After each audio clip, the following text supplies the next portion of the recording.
Hello guys, good morning. सुबह हो गई है और सुबह आज लेट तक सोते रहे क्योंकि थके हुए थे। 7:30 बज गए हैं अभी। और सर्दी बहुत थी। रात में टेम्परेचर -5 और 6 के बीच में था। 1 बजे के आसपास मैंने चेक किया था। ओहो हो, बहुत बुरी हालत थी। लेकिन सुबह खिली हुई है, धूप निकली है, बढ़िया। अब थोड़ा सा तैयार होते हैं और यहाँ से निकलते हैं जागेश्वर धाम के लिए। तो हम आपको लेके चलते हैं जागेश्वर धाम और बाहर का नज़ारा दिखाते हैं आपको। दूर से आपको लगेगा ऊपर बर्फ़ पड़ी हुई है पहाड़ों पर।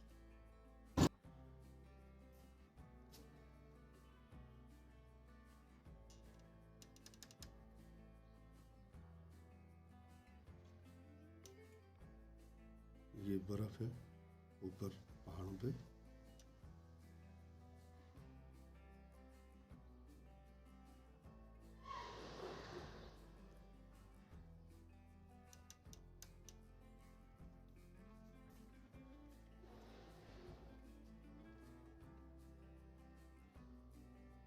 तो चलो गाइस, चलते हैं फटाफट नहा के और नीचे मंदिर चल के जागेश्वर धाम चलते हैं। मैं ये नीचे बद्रीश्वर महादेव का मंदिर है। बहुत ही अच्छा मंदिर बना हुआ है।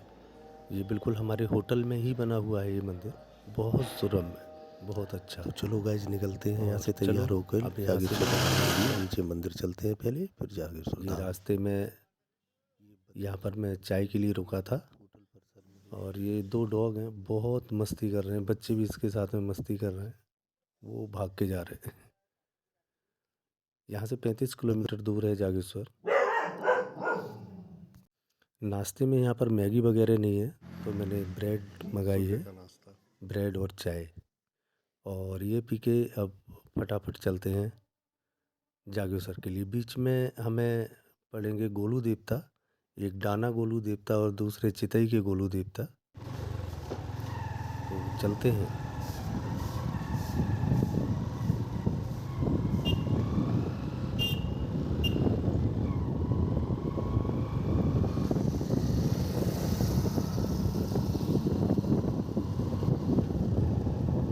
पूरे रास्ते चीड़ के पेड़ है और पूरा जंगल है और रास्ते का आनंद, साइट सीइंग का आनंद ये बिल्कुल मोटो राइड पे मिलता है। और अभी हम रास्ते में तो दाना गोलू देवता का और चितई के गोलू देवता का अभी मैं वीडियो नहीं बनाऊंगा, लेकिन जल्दी ही मैं उसका वीडियो बना के पोस्ट करूंगा। और अभी हम सीधे चलते हैं जागेश्वर धाम।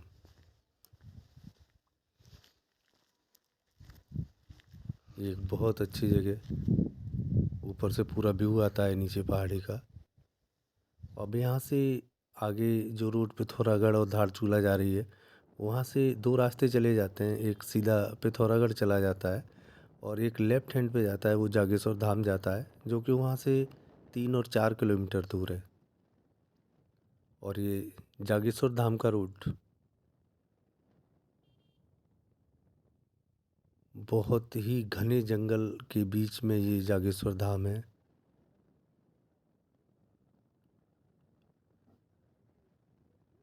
यहाँ पर बीच में दंडेश्वर महादेव भी मिलते हैं, लेकिन उनका वीडियो भी हम बाद में पोस्ट करेंगे क्योंकि वीडियो बहुत लंबा हो जाएगा। तो सीधे हम चलते हैं जागेश्वर धाम। कुल यहाँ से 2 किलोमीटर दूर रह गया है अब।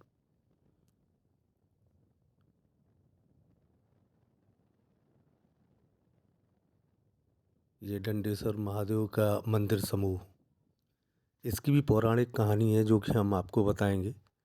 इसके लिए हम अलग ही एपिसोड बनाएंगे। तो अब यहाँ से कुल 1 किलोमीटर दूर जागेश्वर महादेव।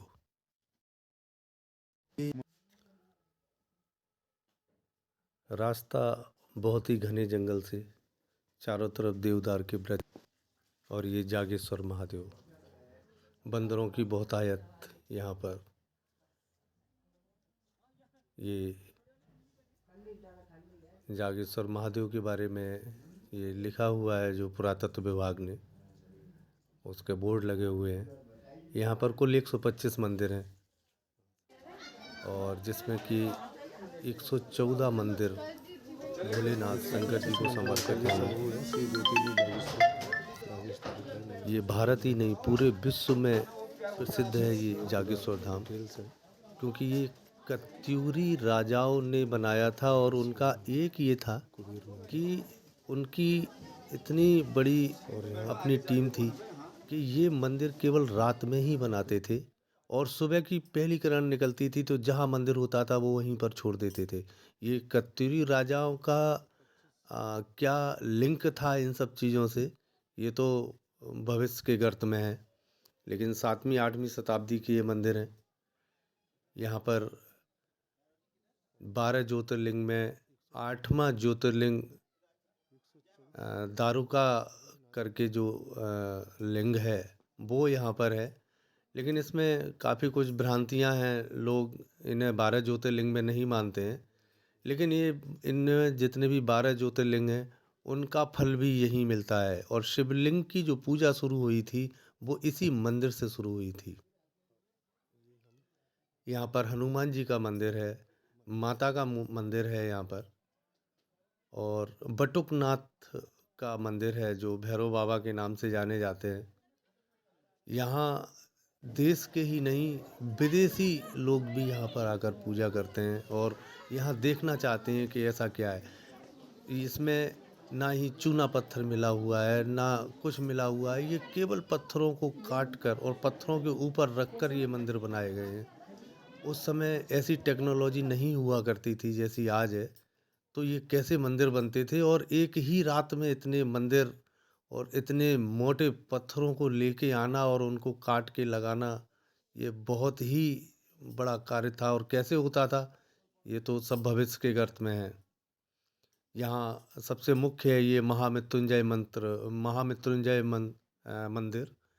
तो कहते हैं कि अगर किसी को लग रहा है कि उसकी अकाल मृत्यु हो सकती है या वो मृत्यु के भय से परेशान है, तो यहाँ आकर अगर वो महामृत्युंजय मंत्र का जाप करवाता है, तो उसको इन डर से छुट्टी मिल जाती है और उसकी जो भी मनोकामनाएं होती हैं वो पूरी होती हैं।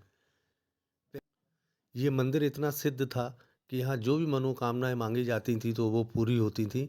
तो उसका दुरुपयोग होने लगा। लोग यहाँ पर आकर अपनी मृत्यु मांग लेते थे। उनको ये लगता था कि यहाँ मृत्यु मांगने से जो हमारी मृत्यु होगी वो हमारे भोलेनाथ के चरणों में ही जाएगी और हम स्वर्ग में जाएंगे।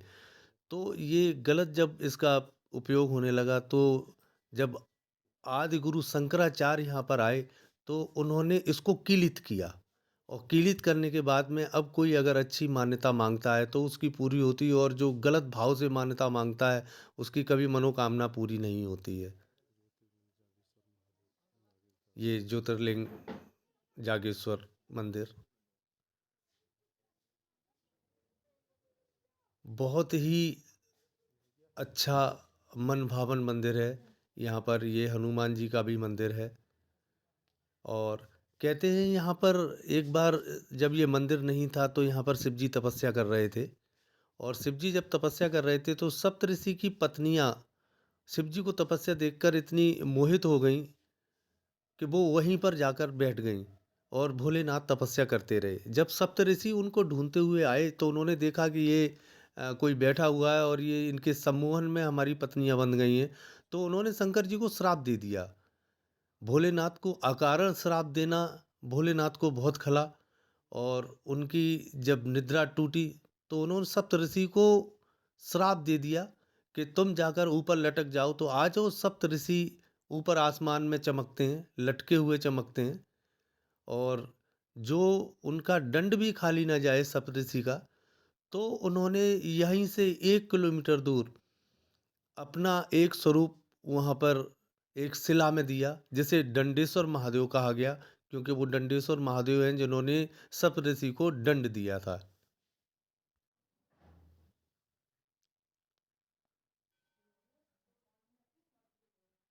चारों तरफ देवदारों के पेड़ से घिरा हुआ ये भव्य मंदिर, ये मंदिरों का समूह जहाँ पर 125 मंदिर है और इतना ठंडा स्थान है यहाँ पर कि गर्मियों के समय में भी यहाँ पर इतनी सर्दी रहती है कि आप बिना सर्दियों के कपड़े पहने रह नहीं सकते हैं। अब तो यहाँ पर मंदिरों में जाने के लिए नीचे मैट बिछा दी गई है। पहले ये नहीं थी तो इतनी ज़्यादा सर्दी होती थी कि पैरों से चलना मुश्किल हो जाता था। और यहाँ पर अंदर फ़ोटोग्राफ़ी वर्जित है कि आप किसी भी मंदिर के अंदर जो मेन मंदिर है उनकी फ़ोटोग्राफ़ी नहीं कर सकते हैं। तो हम ये आपको बाहर से ही सब दिखा रहे हैं। यहाँ पर बड़े-बड़े जो छोटे-छोटे और बड़े-बड़े जो मंदिर हैं उनमें शिवलिंग स्थापित हैं। और इनको मंदिरों को कुछ मंदिरों को एक लाइन में बनाया गया है, एक सीधे बनाया गया है। तो उस समय का लगता है कि जो विज्ञान था वो आज के विज्ञान से बहुत कहीं आगे था।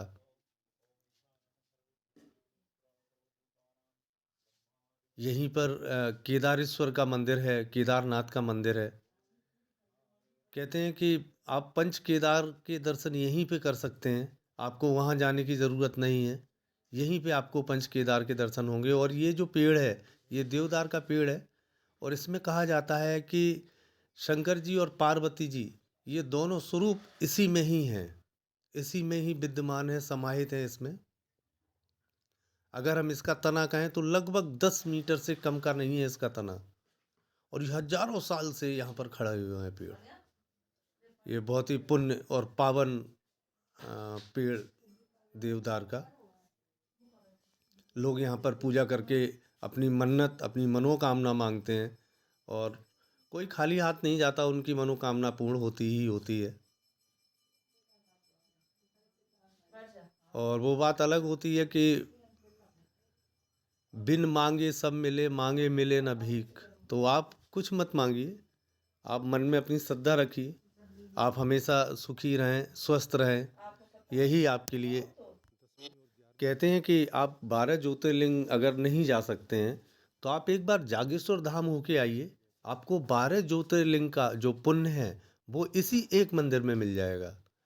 ये बहुत ही पावन मंदिर है ये।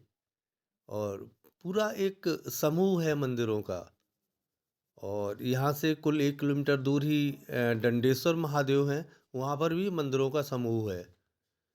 तो ये नक्काशी बहुत ही गजब की नक्काशी है यहाँ पर। और ये साधारण से मंदिर बने हुए हैं लेकिन इन पर जो नक्काशी है, और यहाँ पर कहीं भी गारे ईंट का कोई प्रयोग नहीं है। ये केवल पत्थरों से पत्थरों को जोड़कर बनाया गया है। पत्थरों के ऊपर पत्थर रख के बनाया गया है और बहुत ऊंचे, जो कि हजारों सालों से खड़े हुए हैं, या 8वीं और 9वीं शताब्दी के ये मंदिर हैं। और ये तब से वैसे ही यहाँ पर खड़े हुए हैं। बीच-बीच में कभी अगर कोई मंदिर छत-विछत हो जाता है तो उसकी मरम्मत करवाई जाती है, ऐसा भी नहीं है। लेकिन ये हज़ारों सालों से वैसे ही खड़े हुए हैं। मंदिर भी नीचे हैं और ऊपर चारों तरफ देवदार के पेड़, जिनमें से छन-छन कर धूप आती है, थोड़ी धूप आती है, लेकिन यहाँ हमेशा ठंडक बनी रहती है। यहाँ पर बटुकनाथ जी का भी मंदिर है, जो कि बहुत ही पवित्र मंदिर है। और इस मंदिर में आएँ और अगर आप बटुकनाथ मंदिर के दर्शन ना करें, तो ऐसा नहीं हो सकता। और उनके दर्शन करने ही होंगे आपको, क्योंकि बटुकनाथ मंदिर में जब भी कोई प्रसाद चढ़ता है, यहाँ बंदर बहुत हैं, तो सबसे पहले बंदर बटुकनाथ मंदिर में ही पहुँचते हैं प्रसाद के लिए। श्रद्धालु लगातार यहाँ पर आ रहे हैं। और बहुत ज़्यादा सर्दी होने की वजह से भारी वूलन के कपड़े, अंदर भी जगह-जगह तापने के लिए, कहना चाहिए गर्म करने के लिए, सिगड़ी का इस्तेमाल होता है। और यहाँ पर एक कुंड बना हुआ है। कहते हैं ये कुंड में जब लव और कुश ने भोलेनाथ के लिए तपस्या की थी यहाँ बैठकर, इसके बाद में भगवान शंकर प्रसन्न हुए थे, तो ये कुंड जमा हुआ। यहाँ पर एक मान्यता है कि आप खड़े होके अपने हाथ से पीछे इसमें सिक्का फेंकें और उसकी अगर आवाज़ होगी तो आपका काम होगा, आपकी मनोकामना पूर्ण होगी। लेकिन ये इस समय जमे हुआ, तो कुछ बच्चे यहाँ पर फेंक रहे हैं सिक्का, लेकिन वो जमा होने की वजह से वो उसमें आवाज़ होती है और बर्फ़ के ऊपर ही रह जाता है। ये कमल कुंड इसे बोलते हैं। इसमें कमल के फूल उगते हैं।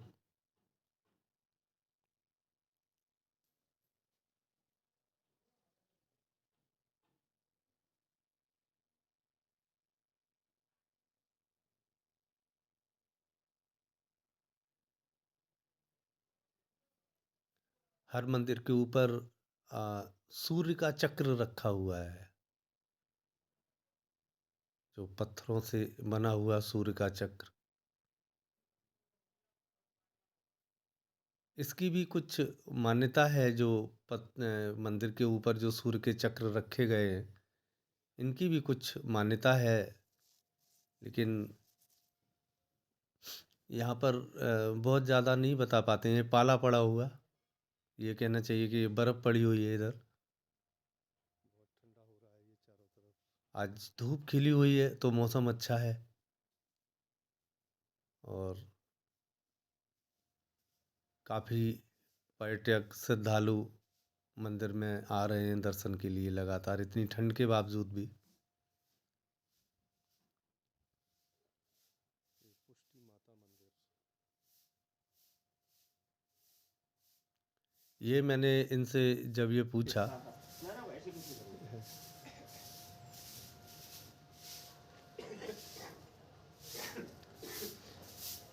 वैसे साहब थोड़ा सा अगर आप इनका जागेश्वर धाम का कहते हैं 12 ज्योतिर्लिंग में है ये। हाँ, 12 ज्योतिर्लिंग में इनका 8वां स्नान आता है। 8वां स्थान हाँ, आता है। नागेश्वरम दारुकावनी के नाम से। नागेश्वरम हाँ, दारुकावनी। दारुकावनी। ये दारुका वन है ना पूरी। अच्छा, ये दारुका यानी कि जो हाँ, देवदार का वन। देवदार वाला, दारुका देवदार हाँ, देवदार। का जो वन है, हम्म, तो ये इसमें आते हैं 12 ज्योतिर्लिंग में। हाँ, 8वां स्थान है इनका। 8वां स्थान हाँ। इनका है। ये आपको वहाँ से भी मिल जाएगा इसकी। ये आर्कियोलॉजी, ये म्यूजियम है ना सामने, हाँ हाँ वो सामने वो जहाँ पर गाड़ी खड़ी है। हाँ हाँ हाँ। ये म्यूजियम है, लकड़ी का गेट है। हाँ हाँ। इसके अंदर आपको यहाँ की मूर्तियाँ भी वहाँ रखी गई हैं। अच्छा, हाँ, वहाँ से आपको पूरी किताब भी मिल जाएगी, पूरी उसकी पूरी जानकारी हाँ, मिल जानकारी। आपका शुभ नाम क्या हुआ सर? हेमभट्ट। हेमभट्ट। हाँ, ठीक है भट्ट जी, अच्छा, ठीक है। फिर मुलाकात होगी। हाँ, ठीक है महाराज।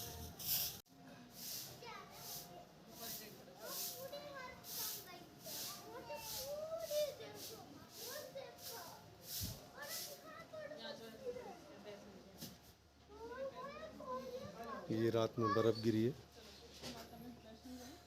ये मंदिरों का समूह 124 मंदिर है कुल।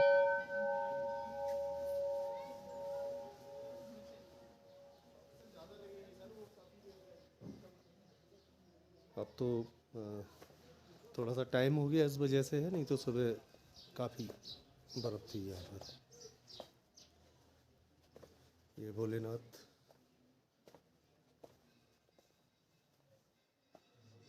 भोलेनाथ सबके साथ।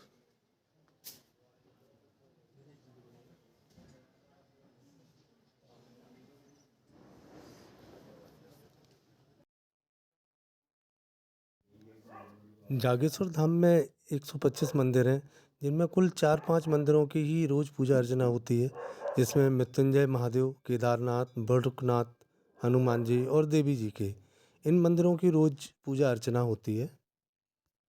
ये 12 ज्योतिर्लिंग का उद्गम स्थल भी है जागेश्वर धाम। अल्मोड़ा में भगवान शिव का ये प्रथम ज्योतिर्लिंग जागेश्वर में स्थित है। 12 ज्योतिर्लिंग में घोषित होने के बावजूद भी इस मंदिर की सबसे बड़ी महत्ता यही है कि यहीं से लिंग के रूप में भगवान शिव की पूजा अर्चना शुरू हुई। यहीं से शिवलिंग शुरू हुए, इनकी पूजा हुई, और 12 जो ज्योतिर्लिंग हैं वो यहीं से शुरू हुए। तो इस वजह से शिव जी का ये बहुत बड़ा धाम है, महासागर है ये देवताओं का।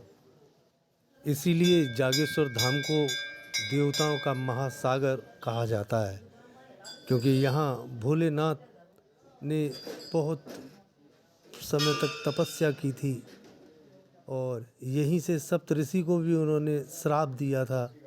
और यहीं जो देवदार का पेड़ है उसमें माता पार्वती और शिव जी के स्वरूप हैं। ये इसलिए भी महत्वपूर्ण है कि दक्ष प्रजापति के यज्ञ के विध्वंस करने के बाद सती के आत्मदाह से दुखी भगवान शिव ने यज्ञ की भस्म लपेटकर दायक वन में के घने जंगलों में दीर्घ काल तक तप किया था, ये वही क्षेत्र है। यहीं पर प्राचीन कुबेर मंदिर भी है और कहते हैं कि कुबेर रावण के सौतेले भाई थे और कुबेर का ही लंका थी, सोने की लंका कुबेर के ही पास थी और पुष्पक विमान भी कुबेर का ही था। लेकिन रावण ने छल से उनकी सोने की लंका और पुष्पक विमान दोनों छीन लिए थे। लेकिन कुबेर जी भगवान के साथ थे तो वो भगवान कहलाए। और कुबेर जी का यहाँ पर मंदिर है जिसकी मान्यता है कि अगर आप एक चांदी का सिक्का लेकर जाते हैं और वहाँ अगर आप पूजा करवाते हैं और उसे आप अपने घर में रखते हैं तो आपके यहाँ धन धान की कमी नहीं रहती है। कुबेर जी उन पर इतनी कृपा बरसाते हैं।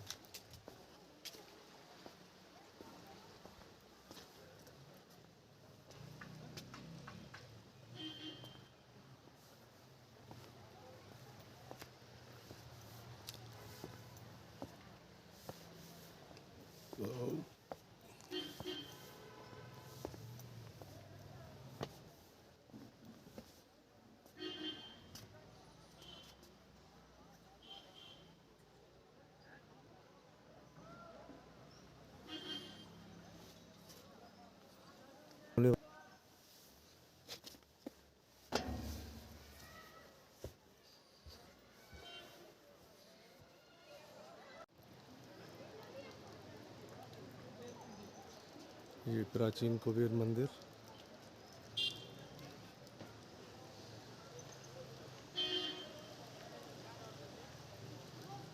ये छोटे बड़े कुबेर जी के मंदिर हैं और यहाँ नीचे गंगा बहती हुई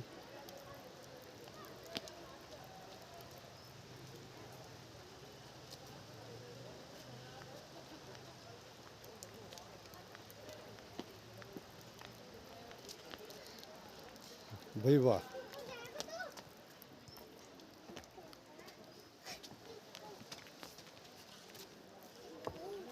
हाँ वो नहीं है बेटा, वो कुछ ही नहीं है, जाओगे तो भग जाएंगे।